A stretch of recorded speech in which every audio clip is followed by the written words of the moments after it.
설교를 하기 전에 잠깐 특송을 하나 듣도록 하겠습니다. 우리 이제 특송에 나와서 특송해 주실 분은 그 백영웅 전도사님인데요. 사실은 백영웅 전도사님은 제가 그 부목사 사역할 때 초등학교 때 만났습니다. 그래서 이제 중학교, 고등학교 제가 한 15년 사역했기 때문에 그래서 이제 그 노래를 잘해서 음악대학을 갔습니다. 제법 괜찮은 그 대학교 성악과에 들어갔는데요. 또 다니다가 또 받은 은혜가 있어서 이제 사역을 하기로 그렇게 해서 저희 교회에서 우리가 건축할 당시에 한 2년 정도 사역을 이제 하다가 또 지금 이제 멕시코에 지금 이제 선교사로 나가기로 그렇게 됐습니다. 그래서 이제 그곳에서 지난번에 와서 우리 교회에서 그 설교했던 오성재 선교사님이 여러 사역을 또 여러 교회를 개척하고 사역이 많이 있는데 그 개척한 교회 중에 한 교회에서 또 사역을 하기로 한 것 같아요. 하여튼 여러분들이 그래서 수요일 날 간다고 하는데 가기 전에 특송 하나 하고 가라 제가 그렇게 얘기했어요. 여러분이 위해서 늘 좀 기억하고 기도해 주시기 바랍니다. 제가 얘기를 들어보니까 여러 가지 난관들이 있어요. 아직 해결해야 할 문제들이 있는데 위해서 기도해 주시기 바랍니다.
그 신앙 고백을 하면 될 거야.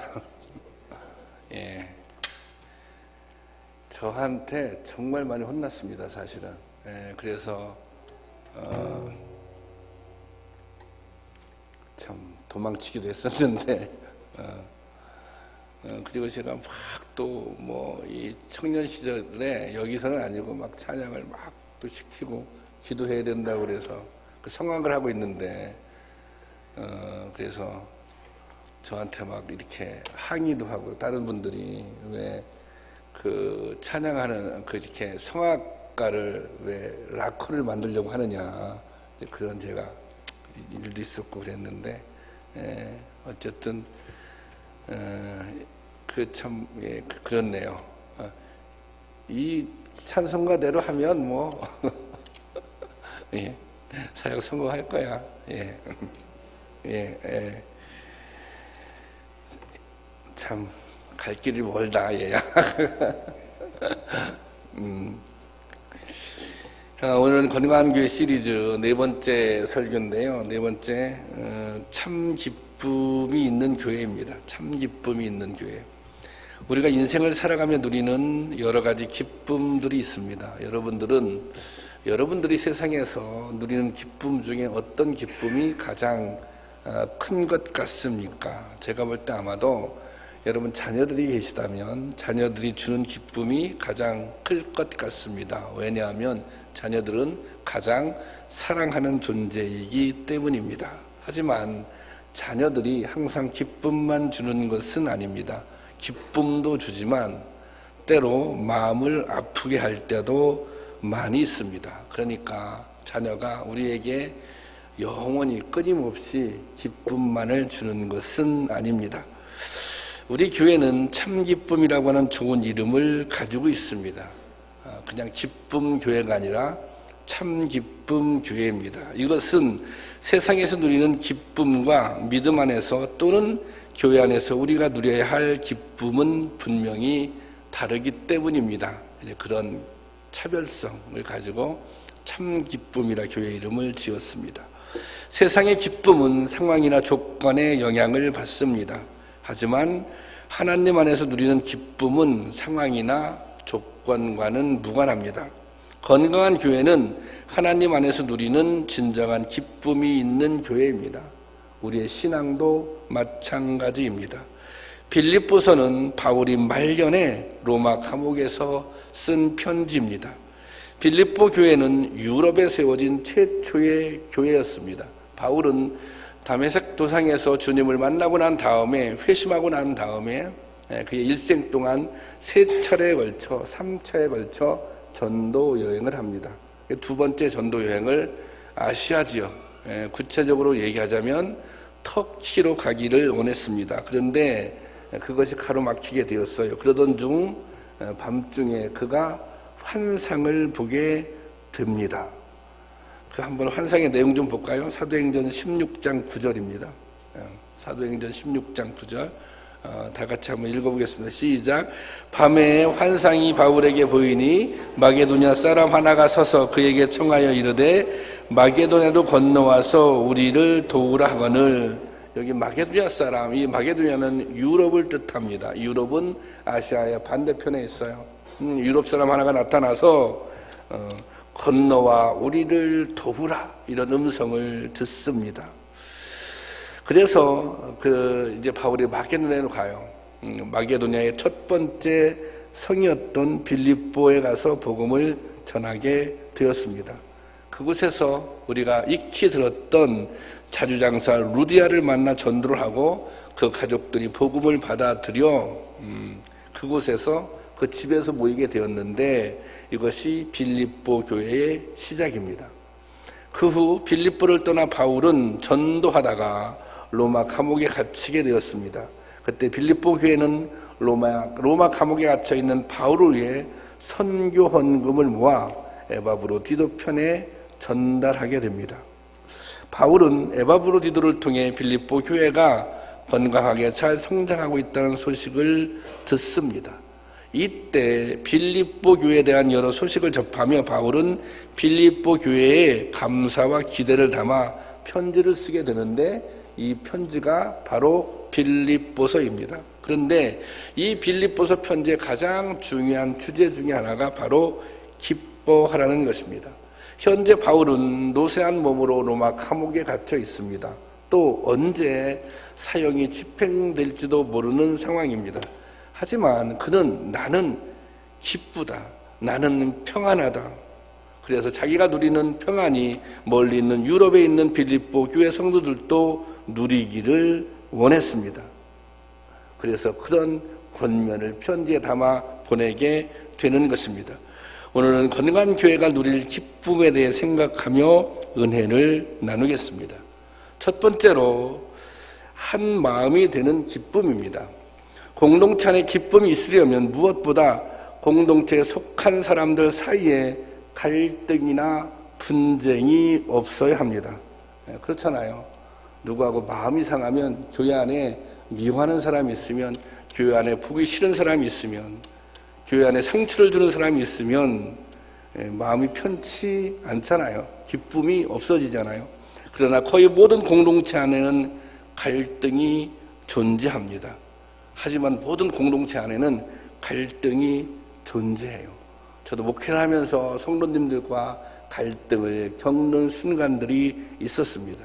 왜 갈등을 겪느냐? 그것은 우리가 아직은 불완전한 존재이기 때문이에요. 저나 여러분이나 아직은 불완전한 존재이기 때문에, 아직은 미숙한 모습들이 있기 때문에 이게 갈등을 피할 수 없는 것입니다. 하지만 갈등을 극복하는 과정이 중요합니다. 갈등을 극복하는 과정을 통해서 서로 잘 이해하고 성장과 성숙을 도모할 수 있기 때문입니다.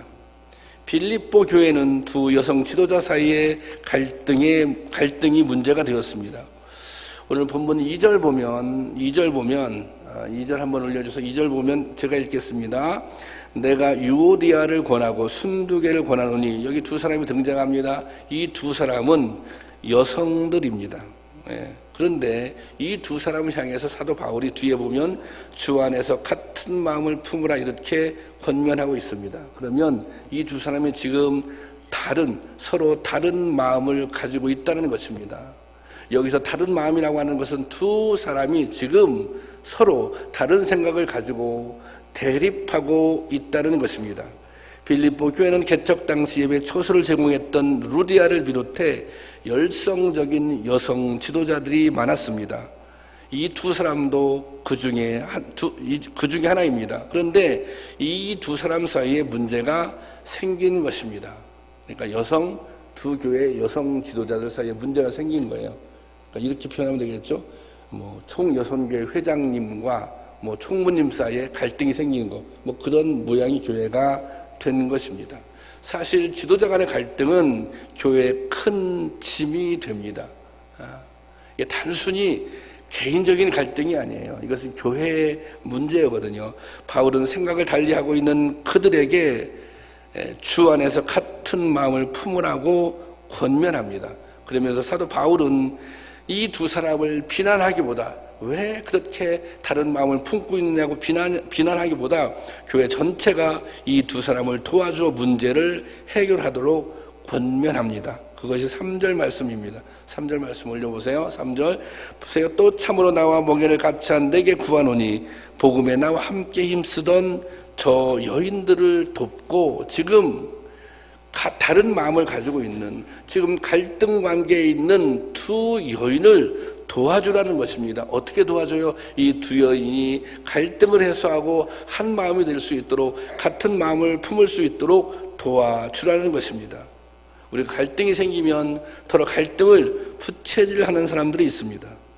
오히려 다른 사람들 때문에, 당사자끼리 있으면 충분히 해결할 수 있는데 다른 사람들 때문에 갈등이 더 깊어지기도 합니다. 심지어 편이 갈리어 싸우는 경우도 있습니다. 그러니까 우리가 갈등이 생기면 뭐예요? 도와주어야 돼요. 어떻게 도와줘야 돼요? 그 갈등의 문제를 해결할 수 있도록. 바울은 이들의 문제 해결책으로 두 사람이 같은 마음을 품으라고 권면하고 있습니다. 빌립보서 2장 2절 말씀 볼까요? 다 같이 읽겠습니다. 이 말씀은 시작.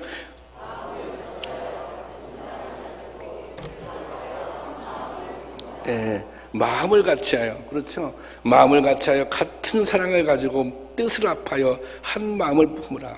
마음을 같이해라. 같은 사랑을 가져라. 뜻을 합해라. 한 마음을 품으라. 이거 제가 가장 좋아하는 말씀 중에 하나입니다. 마음을 같이하자. 뜻을 같이하자. 한 마음을 품자. 제가 이게 언제 이 말씀을 가장 강조했었냐면요, 뭐 지금도 강조하지만 우리 교회 건축할 때 이 말씀 참 많이 했습니다. 한 마음을 품자, 한 뜻을 품자. 제가 건축하면서 헌금에 대한 강조는 거의 하지 않았습니다. 헌금을, 건축 헌금에는 강요는 거의 안 한 것 같아요. 우리 장로님들 너무 근심할 정도로. 그런데 이것은 정말 많이 강조했습니다. 우리가 마음을 모아야 된다. 뜻을 모아야 된다. 교회가 지어지는 것은 우리가 돈이 없어서 교회가 지어지지 않는 것이 아니라, 헌금을 못해서 교회가 지어지지 못하는 것이 아니라, 우리가 마음이 하나 되지 못하면 교회를 세울 수 없다. 여러분, 교회는 보이는 교회도 있지만 보이지 않는 교회도 있어요. 보이지 않는 교회 너무너무 중요한 거예요. 주님의 피로 값주고 사신 교회. 이 교회는 우리가 마음이 하나 되어야, 뜻이 하나 되어야 온전히 세워질 수 있는 것입니다. 그래서 마음이 하나 되는 것, 뜻이 하나 되는 것이 너무너무 중요한 것입니다. 그런데 이 두 사람이, 우리가 한 마음이 될 수 있는 공통 분모는 무엇입니까? 무엇 때문에, 무엇으로 말미암아 한 마음이 될 수 있습니까? 사도 바울은 그것이 예수님의 마음이라는 것입니다. 그래서 2장 5절 다 같이 보겠습니다. 2장 5절 시작. 너희 안에 이 마음을 품으라. 곧 그리스도 예수의 마음이니. 여러분 아멘이십니까? 너희 안에 이 마음을 품으라. 곧 그리스도 예수의 마음이니. 이 마음만 품게 되면 모든 갈등은 해소된다는 것입니다. 모든 대립은 해결된다는 것입니다. 그러면 구체적으로 예수님의 마음이 무엇입니까? 바울은 2장 6절부터 11절에서 그 질문에 답을 하고 있습니다. 예수님의 마음은 근본 하나님의 본체시나, 하나님의 본체시나, 이 말은 하나님과 똑같다고 말해요. 그러니까 하나님이 자신을 낮추시고 인간이 되고 종이 된 마음입니다. 그리고 죽기까지 복종한 마음입니다. 하나님과 동등하신 분이 자신을 낮추시고 인간이 되고 종이 되어 이 땅에 오셨다는 거예요. 근데 우리는 그분을 그리스도라고 고백해요. 우리는 그분을 주님이라고 믿어요. 우리가 그분을 정말 그리스도라고, 우리의 주님이라고 고백한다면, 그런 성도들이라면 우리도 낮아져야 한다는 것입니다. 사도 바울의 권면은 너희가 그런 하나님을, 낮아지신 종된 하나님을, 그분을 그리스도라고 주님이라고 고백한다면 너희들도 낮아져야 되지 않겠느냐. 여러분, 성도들 사이에 가장 큰 갈등의 요인이 무엇입니까? 그것은 자신을 낮추지 못하는 교만입니다. 서로 한 마음이 될 수 있는 비결은 겸손인 것입니다. 겸손으로 한 마음을 이루고 하나 되는 교회를 세울 수 있는 것입니다. 여러분, 교회는 하나 되어야 합니다. 그것이 교회를 세운 주님의 뜻입니다. 우리가 하나님을 아버지라고 부르고 예수님을 그리스도라고 동일하게 고백하는 이상 우리는 하나 되어야 한다는 것입니다. 그런데 왜 교회가 분열합니까? 왜 교회가 하나 되지 못합니까? 오늘날 한국교회의 가장 고질적인 병이 교회 분열입니다. 한국교회처럼 심각하게 분열의 영이 역사하는, 그런 사단의 영이 역사하는 교회는 없을 거예요. 본질적으로 고백이 틀려서 그렇습니까? 그들이 예수님을 그리스도라고 고백하지 않습니까? 하나님을 아버지라고 고백하지 않습니까? 본질적으로 고백이 틀려서 그런 것이 아닙니다. 자기 중심적으로 생각하기 때문입니다. 이기적이기 때문입니다. 교만이 가장 큰 원인입니다. 가끔 그런 얘기해요. 아니, 저분은 자기 생각만 중요하게 생각해. 자기 판단만 중요하게 생각해. 그래서 그렇게 말하잖아요. 꼭 지구가 마치 자기 중심으로 도는 것 같아. 우리는 자기 중심이 아니라 주님 중심해야 되지 않습니까? 그렇다면 우리가 낮아져야 된다는 것입니다. 겸손해져야 된다는 것입니다. 낮아지고 겸손해지고 예수님의 마음을 품게 될 때 하나 될 수 있다는 것입니다. 여러분, 우리가 문제의 원인을 따지고 책임의 경중을 가리고 옳고 그름을 판단하기 시작하면 하나 되기 어렵습니다. 단, 그 문제가 본질의 문제라면, 누군가 예수님이 그리스도가 아니라고 주장한다면, 교회의 주인이 예수님이 아니라고 주장한다면, 그거는 따져야죠. 그것은 옳고 그름을 가려야죠. 그렇지만 그런 것들이 아닌 것이라면 우리가 자신을 낮추고 겸손하게 예수 그리스도의 마음을 품게 될 때 하나 될 수 있다는 것입니다. 그렇게 하나 될 때 우리가 누리는 기쁨이 있습니다. 그리고 그 모습을 보고 주님께서 기뻐하신다는 것입니다. 여러분, 자녀들 키우시는 분들은 자녀들이 어떤 모습을 보고 가장 기뻐하십니까? 사이좋게 잘 지내면 기뻐하지 않습니까?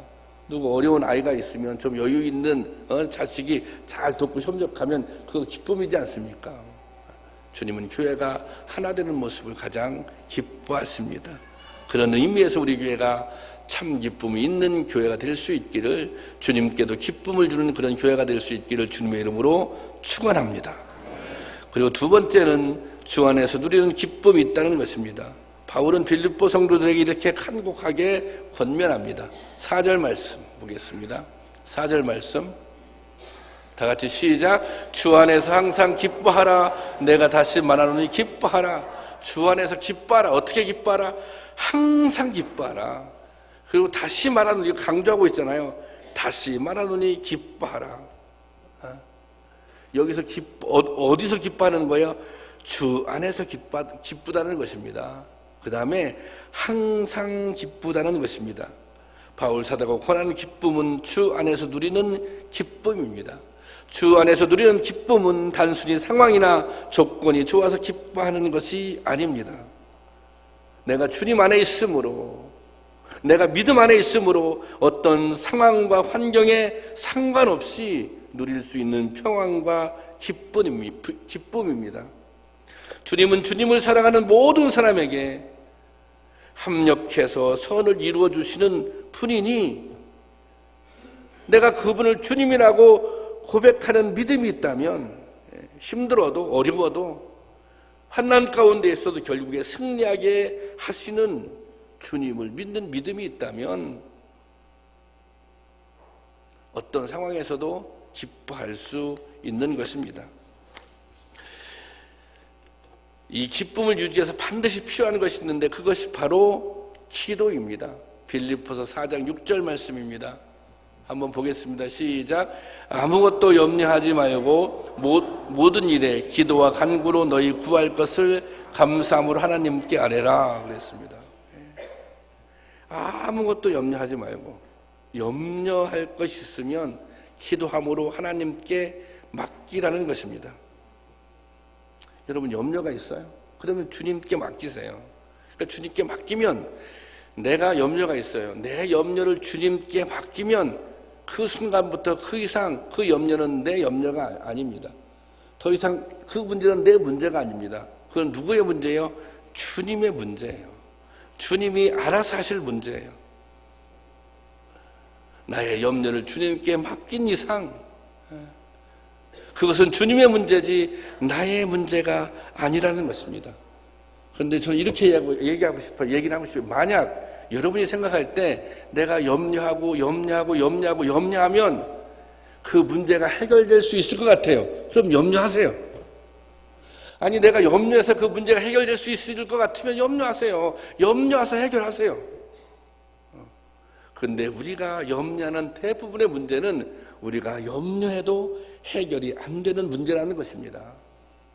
내가 염려해서 해결이 안 될 문제를 염려한다고 하는 거, 이게 얼마나 어리석은 일입니까? 여러분, 염려를 주님께 맡기는 것, 그것이 염려를 이기는 길입니다. 그것이 기쁨을 잃지 않는 삶의 비결입니다. 이것이 바로 주 안에서 기뻐하는 삶의 방법인 것입니다. 지금 편지를 쓰고 있는 바울은 현재 감옥에 있습니다. 빌립보서는 4장의 짧은 편지지만 그 편지 속에는 수없이 기쁘다, 나는 기쁘다, 그러므로 너희들도 기뻐하라, 이런 말이 계속해서 반복해서 나옵니다. 지금 바울이 감옥에 있지만 기쁜 거예요. 지금 죽음을 목전에 두고 있지만 기쁜 거예요. 왜 기쁩니까? 주님 안에 있기 때문에 기쁜 것입니다. 그는 감옥, 그는 주 안에 있으므로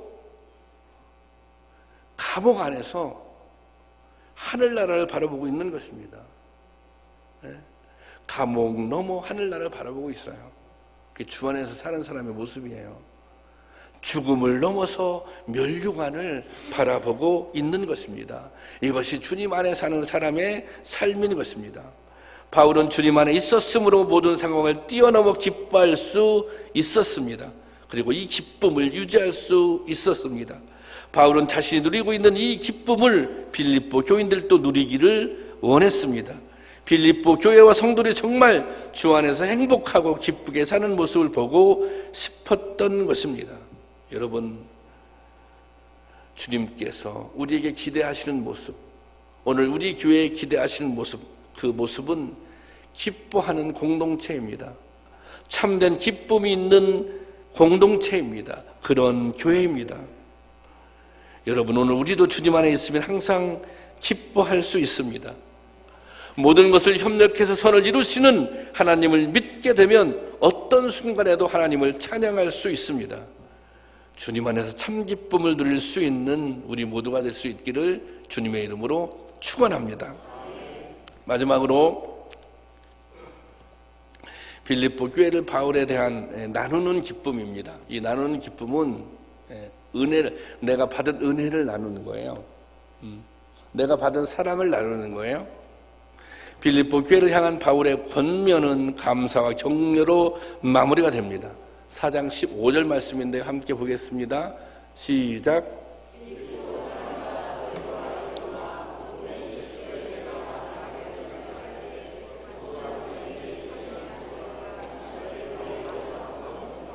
예, 여기 잘 보면 어떤 말이 나오냐면 이런 말이 나와요. 마게도냐를 떠날 때 주고받은 내 일에 참여한, 주고받은, 그러면 이제 바울이 준 것도 있고 이게 바울이 받은 것도 있다는 거예요. 그렇죠? 그러면 바울이 준 것은 무엇입니까? 바울이 빌립보 교회 교인들한테, 성도들한테 무엇을 줬습니까?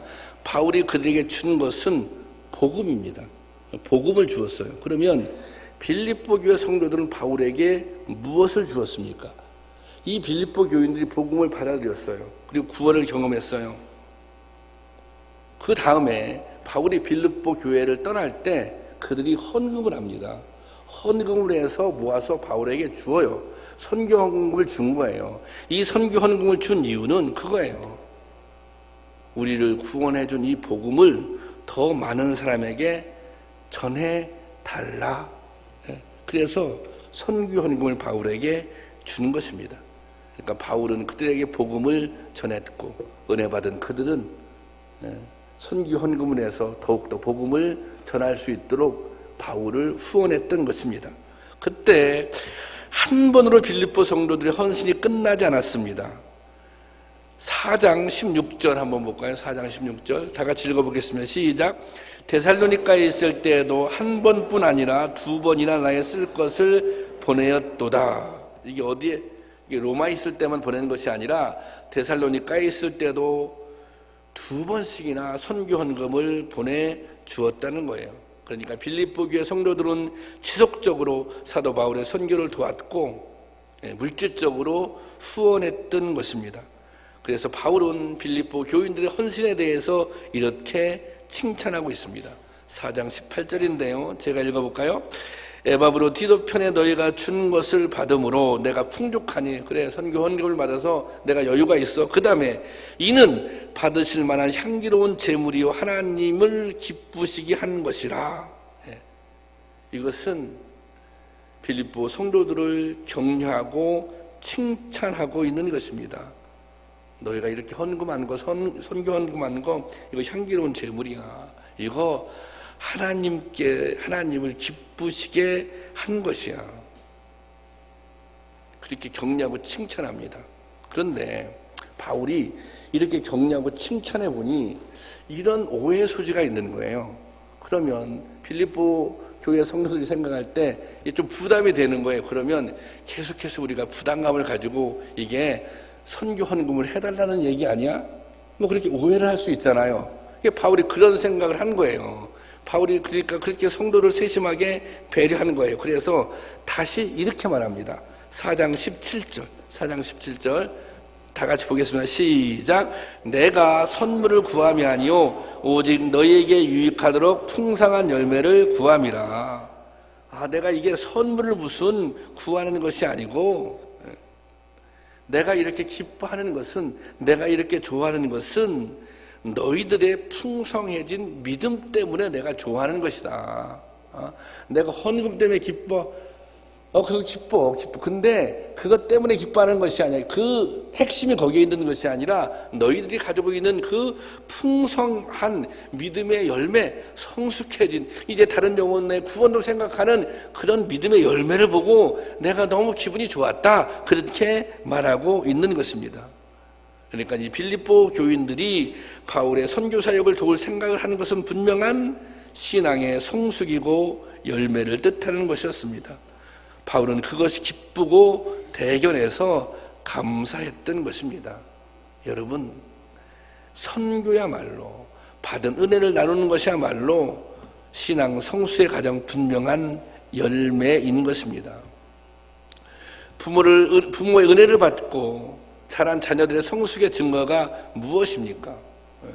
그 은혜를 깨닫고 그리고 부모님의 마음을 알아주고 감사할 때 부모가 기쁜 거 아닙니까?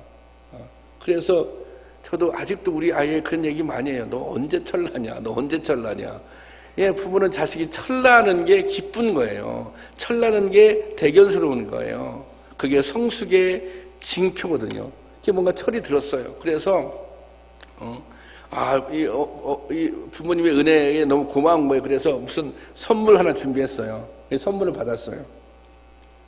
그러면 그 선물이 비록 대단한 선물이 아닐지라도 그 선물을 받으면 너무 기쁜 거예요. 왜? 이제 철이 났구나. 이제 네가 사람이 됐구나. 이제 성숙했구나. 이 빌립보 교회 성도들을 보는 바울의 마음이 그런 마음이었어요. 이제 너 자신만 책임지는 믿음이 아니라 잃어버린 영혼까지도 생각하는 그런 믿음으로 성장했구나, 성숙했구나. 그것 때문에 바울이 대견하고 기뻤던 것입니다. 그런데 그것은 바울뿐만이 아니라 하나님의 심정도 마찬가지입니다. 루디아 집에서 시작된 빌립보 교회의 선교 헌신은 마침내 유럽 대륙의 복음화의 단초가 됩니다. 교회는 성도들끼리 모여 즐거움을 누리는데 만족해서는 안 됩니다. 교회의 진정한 기쁨은 더 많은 사람들에게 복음이 전해지고 하나님 나라가 확장되는 데 있어야 하는 것입니다. 빌립보 교회는 이런 의미에서 나눔을 실천할 줄 아는 교회였습니다. 이것은 신앙 성수의 가장 분명한 열매입니다. 잃어버린 영혼을 향한 주님의 마음을 헤아릴 때 이것이 주님께도 참된 기쁨이 되는 것입니다. 우리나라에도 이제 섬이 많은 편인데 유인도, 다시 말하자면 사람이 살 수 있는 섬이 427개가 있다고 합니다. 그 중에 섬 몇 개를, 큰 섬 몇 개를 제외하면 대부분 작은 섬들은 복음화가 되지 못했습니다. 427개 유인도 가운데 교회가 있는 없는 것도 상당수라고 합니다. 그런데 그 섬들 가운데 주님의 90% 이상이 예수님을 믿는 특별한 섬이 있습니다. 주민이 한 2만 명 정도 되는데 이 섬에 교회만 11개가 세워졌습니다. 그것은 바로 전라남도 신안군의 증도입니다. 예로부터 섬 사람들은 토속신앙을 믿으며 살아왔습니다. 바람과 더불어 살아가야 하는 그들은 바다신, 바람신, 태양신이 그들을 지켜준다고 생각했습니다. 그래서 섬에 가보면 특별히 무슨 뭐 성황당도 많고 뭘 막 이렇게 무슨 돌무덤 같은 거를 뭐 쌓아놓은 곳이 많이 있잖아요. 무슨 깃발 꽂혀 있는 곳이 많이 있잖아요. 그런 곳에 섬에는 복음을 전하기가 어렵거든요. 이런 곳에 어떻게 복음이 전해지고 교회가 세워지고 주민들 대부분 예수를 믿게 되었는가? 거기에는 한 연약한 여인의 섬김과 헌신을 통해 이루어진 것입니다. 바로 그분이 박준경 전도사님이라고 하는 분입니다. 그녀는 1891년 2월 무안군 암태면 수국리에서 태어났습니다. 17살의 어린 나이에 신안군 증도면 정씨 가문으로 시집을 오게 됩니다. 결혼 첫날 밤부터 남편에게 버림을 받습니다. 남편이 다른 데로 집을 나가버렸습니다. 버림을 받았지만 20년의 세월을 한결같이 시댁을 섬깁니다. 시아버지가 죽자 육지로 나와 당시 성결교회 유명한 목사였던 이성복 목사를 만나 은혜를 받습니다. 그게 그분의 나이 36세 때입니다. 40세의 나이에 서울 성서신학원, 현재 서울신학대학교에 입학하게 됩니다. 이 성서학을 졸업한 후에 그가 시집살이를 했던 증도에서 사역을 시작합니다. 그녀는 증도 주변의 21개의 섬들을 순회하며 복음의 씨앗을 뿌리기 시작했습니다. 1년에 고무신 9켤레가 닳아 없어졌다는 유명한 일화도 있습니다. 예수 믿고 천국 가십시오라는 단순한 복음이 섬 사람들의 마음을 조금씩 변화시키기 시작했습니다. 그래서 주님을 영접하는 사람이 한 사람, 두 사람 생기기 시작했습니다. 24시간을 이 섬에서 저 섬으로, 이 마을에서 저 마을로, 또 이 집에서 저 집으로 어떻게 당했는지 아세요? 나룻배를 타고 건너 다녔습니다. 그녀의 팔이 닿지 않는 곳이 없었다고 합니다. 드디어 사람들이 전도되었고 교회를 세우게 되었습니다. 맨 처음 교회를 세울 때 20여 명의 성도들과 함께 한 달 동안 목재와 기와를 이어 나르고 터닫고 흙 일구느라 손발이 다 터졌다고 합니다. 그렇게 해서 첫 번째 교회를 세웠습니다. 그런데 그게 끝이 아닙니다. 그 뒤로 계속해서 그 주변에 6개의 마을의 교회를 세웠습니다. 똑같이 이어 나르고 터닫고 흙 일구고. 그러던 중 6.25 전쟁이 터지고 1950년 59살의 나이에 공산군에 의해 순교를 당합니다. 그녀는 기쁨으로 이 일을 감당했습니다. 그리고 순교하는 순간에도 흔들림이 없었습니다. 어떻게 그렇게 살 수 있었을까요? 그 답은 주님 안에 있었기 때문입니다. 잃어버린 영혼을 구원하는 일이 얼마나 기쁜 일인지 그 기쁨을 그는 알았기 때문입니다. 또한 그의 사역을 주님이 기뻐하시고 사도 바울처럼 하늘에 대한 상급, 하늘의 멸류관에 대한 확실한 믿음이 있었기 때문에 그렇게 살 수 있었던 것입니다. 여러분, 주님 안에서 누리는 기쁨이 있습니다. 우리가 받은 은혜를 나눌 때 그 은혜 나눔이 선교로 이어지고 또 잃어버린 영혼을 구원할 때 우리가 누리는 너무나도 큰 기쁨이 있습니다. 바라기는 그런 기쁨, 그런 참 기쁨을 누릴 수 있는 저와 여러분이 될 수 있기를 주님의 이름으로 축원합니다. 이 시간 찬양하고 기도하겠는데요.